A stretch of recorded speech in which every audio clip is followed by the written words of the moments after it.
Well, good afternoon. How's everybody today? Good?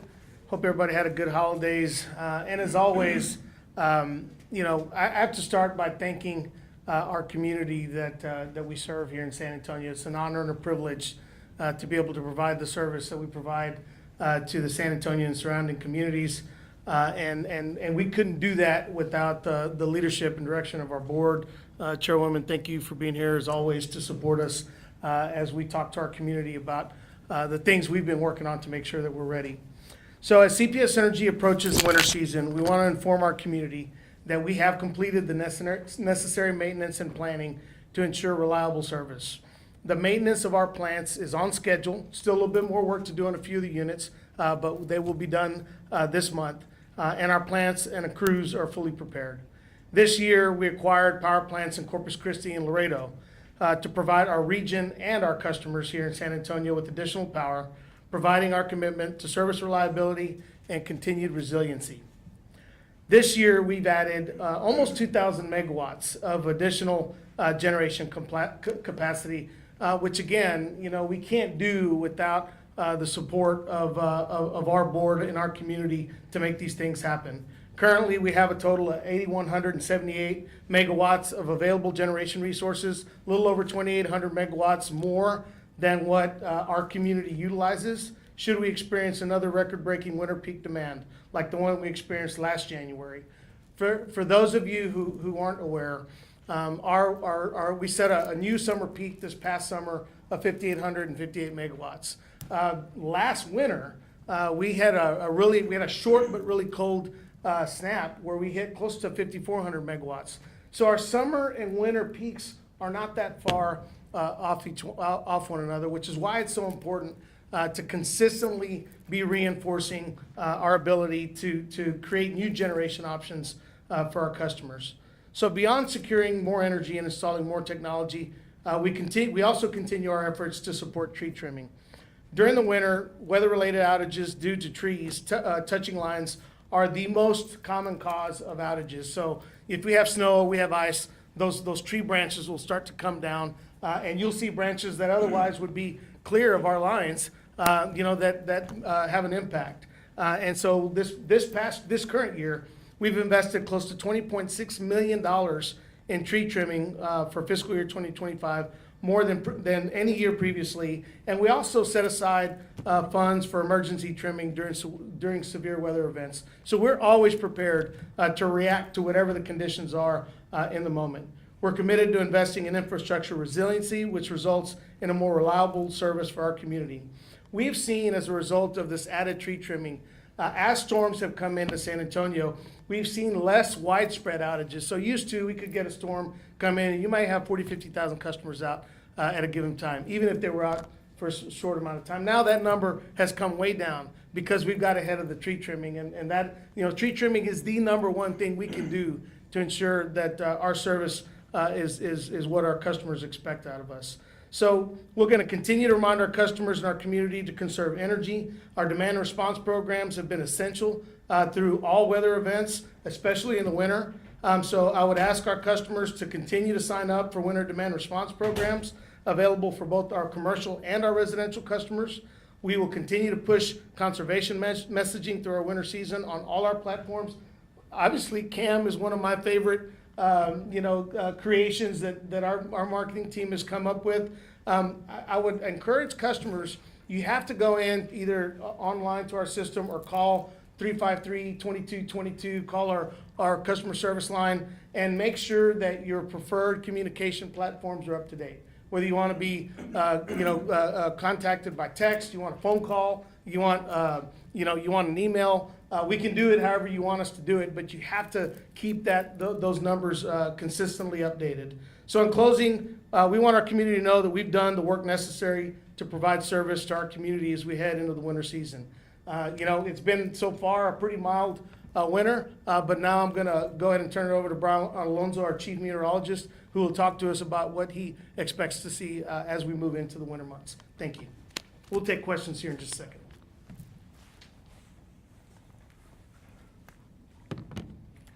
Good afternoon, everybody, and thank you, Rudy. Well, before we talk about the winter forecast, I wanted to briefly talk about what we've experienced, especially as we went through November and this fall season. We just officially got these numbers in from the National Weather Service within the past hour, telling us that this November was the third warmest on record. Of course, we did see several days where we actually did approach near record highs throughout the month. And at the same time, it was rather dry. We're below normal when it comes to precipitation, but when we look at the entire fall season that we just experienced, it's actually the warmest fall season on record, and that's going back records to 1885. So yeah, definitely been warm, and it looks like this trend is going to continue as we head into the winter season. The one thing we're going to be looking at is how closely La Nina is going to be playing a factor. Right now, La Nina is where we get the cooling of the Pacific waters in the equatorial Pacific. And right now, things are still on track for a La Nina to emerge here. But long-range forecasts do indicate that this is going to be a weak La Nina. So whenever you get a weak La Nina, there's high variability that is expected to go on when you could talk about winter systems. So right now, we've already seen, especially as we saw last week, we saw a big push of some Arctic air move more towards the eastern parts of the United States, and we got a little bit of a glancing blow, especially on Thanksgiving. That's why you did see those winds really high and those temperatures really cool.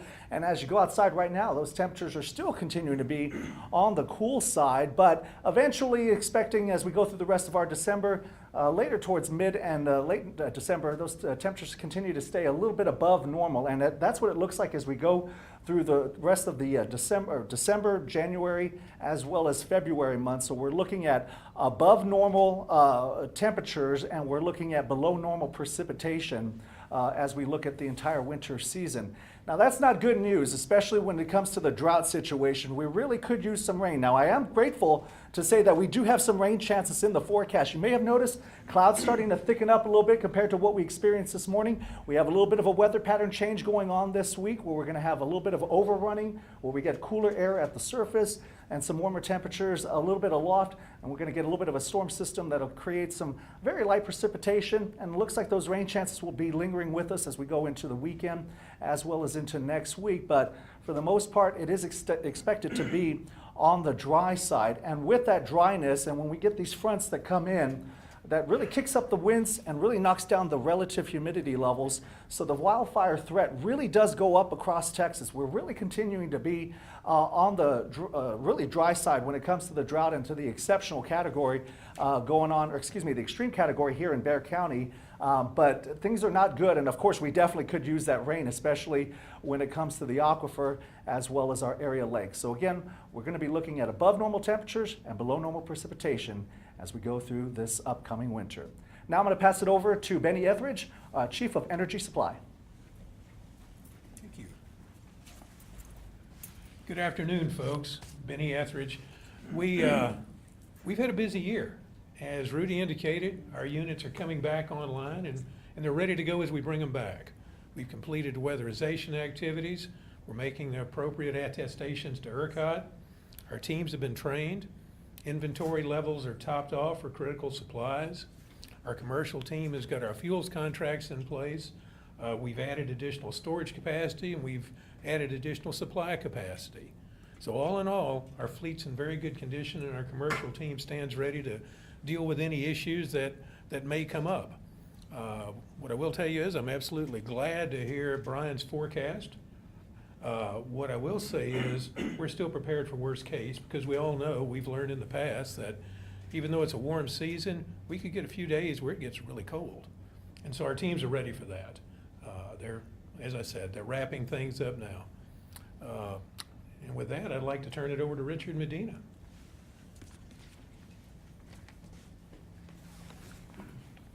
Hi, good afternoon. So like Benny mentioned, our team's first and foremost is safety of our crews. So they completed all their winter training, making sure they have the proper gear for the winter months.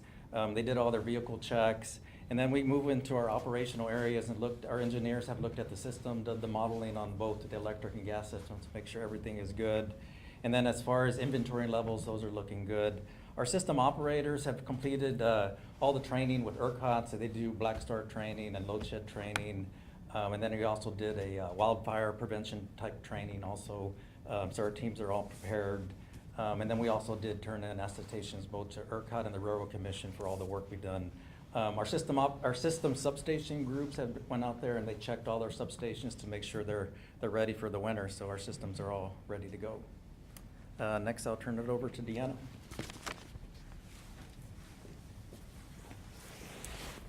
Good afternoon, and thanks everybody for being here. We know from the customer perspective and our community perspective, the most important thing that you expect from us is communication. So as Rudy mentioned, we do want to encourage all of our customers to go online or to call us. You can sign up for our energy alerts. We also have payment reminders, bill notifications that customers can sign up for. And on top of that, we just encourage you to reach out to us. If you know anybody who needs assistance, please call us 210-353-2222. That's for residential customers. We know that our commercial customers also need some assistance, and for those customers, you can call us at 210-353-3333.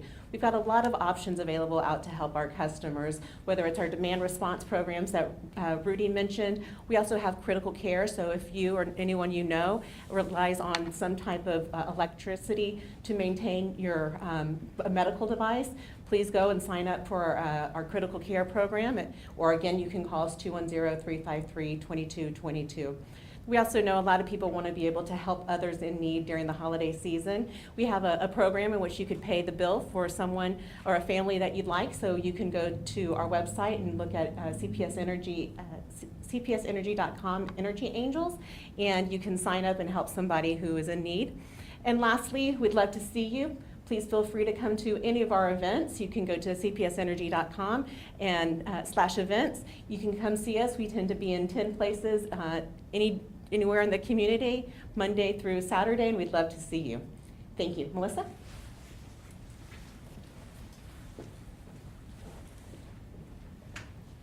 All right, thank you all. And Rudy introduced CAM, our chameleon. CAM is designed to help customers follow our energy conservation levels. We launched a color-coded campaign a couple of years ago, and we wanted to do something a little bit more creative and memorable, and so hence CAM joined our team this summer. So you'll start to see that campaign on all of our channels. You all play a big role in that too, in getting the word out about how to save energy and how to save money. That's consistent feedback that we've heard from customers, is they want to know how they can simply do that. So that campaign starts here this week and it'll run through winter. We want to thank you all for being here. What we'll do now is we'll take a couple questions from the podium, and then we'll break out into some smaller groups as needed, but we think we can get most of your questions answered today. So I'll turn it over to Rudy. Questions? From a consumer perspective, could you explain how you guys have prepared for this season and how that would affect me in my home in just in more of a layman's terms kind of way? Well, the good thing is, we've started off with a pretty mild winter. So obviously, if we have a really cold winter, then if you have an all-electric home, you're going to see that impact on your bill if you're having to run your heater a lot. That's the great thing about San Antonio is, little over, maybe about 40% of our customers are on natural gas. And so, those heating costs actually are about 25% less than they would be otherwise. But, so far it's been a mild winter, which means that bills should be, somewhat moderate. But as you see things get colder, obviously that's going to have an impact on people's bills. So all I would say is we work harder than any utility that I know of to connect with our customers, and for those customers who need help, to actually provide services and provide assistance to help them. So this holiday season, nobody needs to be worried about getting their service disconnected. Actually, when it gets cold enough, we stop disconnections in some cases.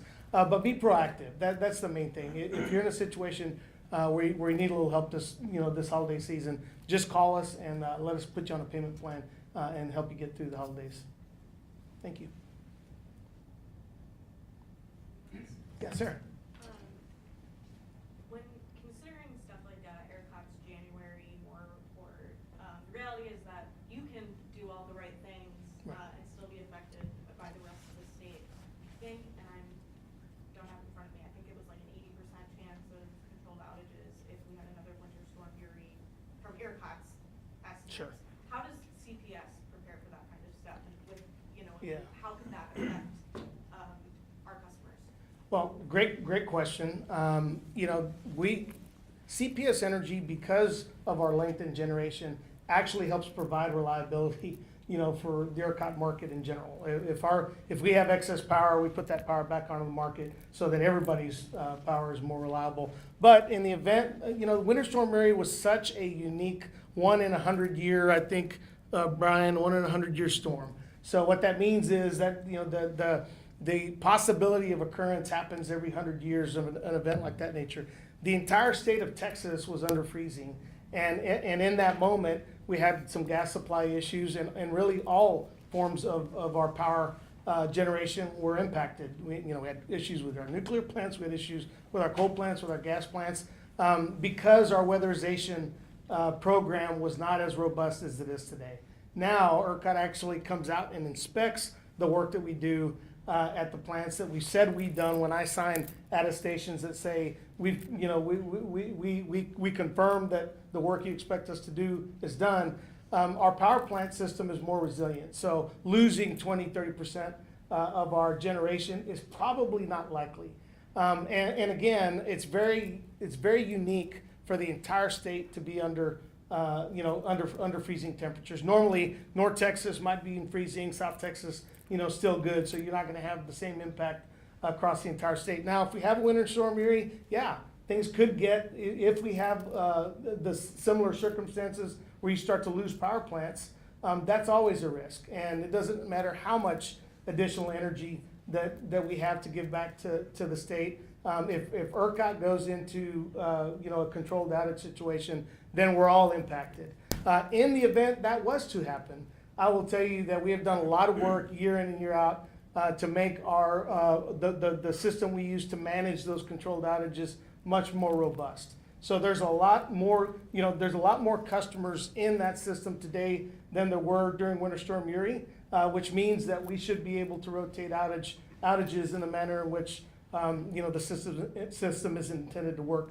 That Winter Storm Uri event was just so overwhelming that the amount of power we had to shed in that moment was actually bumped up right up against the total amount of power we had to give back. So it was a very unique set of circumstances, and all utilities across the state have gone back, looked at their load shed systems, and have tried to make that as efficient as we possibly can. So even in that moment, I believe our load shed system will be able to hold up a lot better. One of the first things that you said is that CPS is ready in the event that, winter weather comes. Could you walk us through what that checklist looks like and what it took for you guys to prepare to get to that point? Sure. So each part of our business has a set of tasks they have to do. Obviously, again, and I'll go back to, how our system, the entire ERCOT market really has evolved. Because we're in the state of Texas, our plants were designed to get heat out of the plant, so that in the summertime, we could manage the temperature of everything that was operating.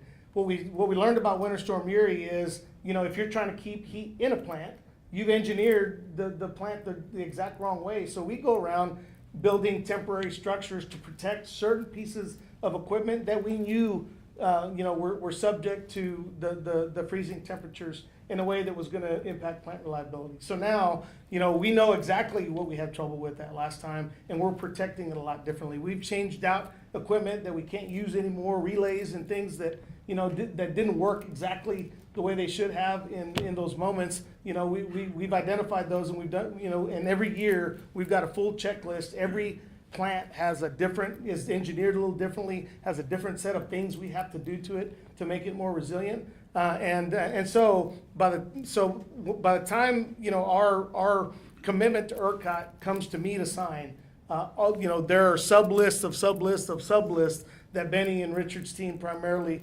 are checking off to make sure that we've done what we said we've done what we know we need to do to make our system ready.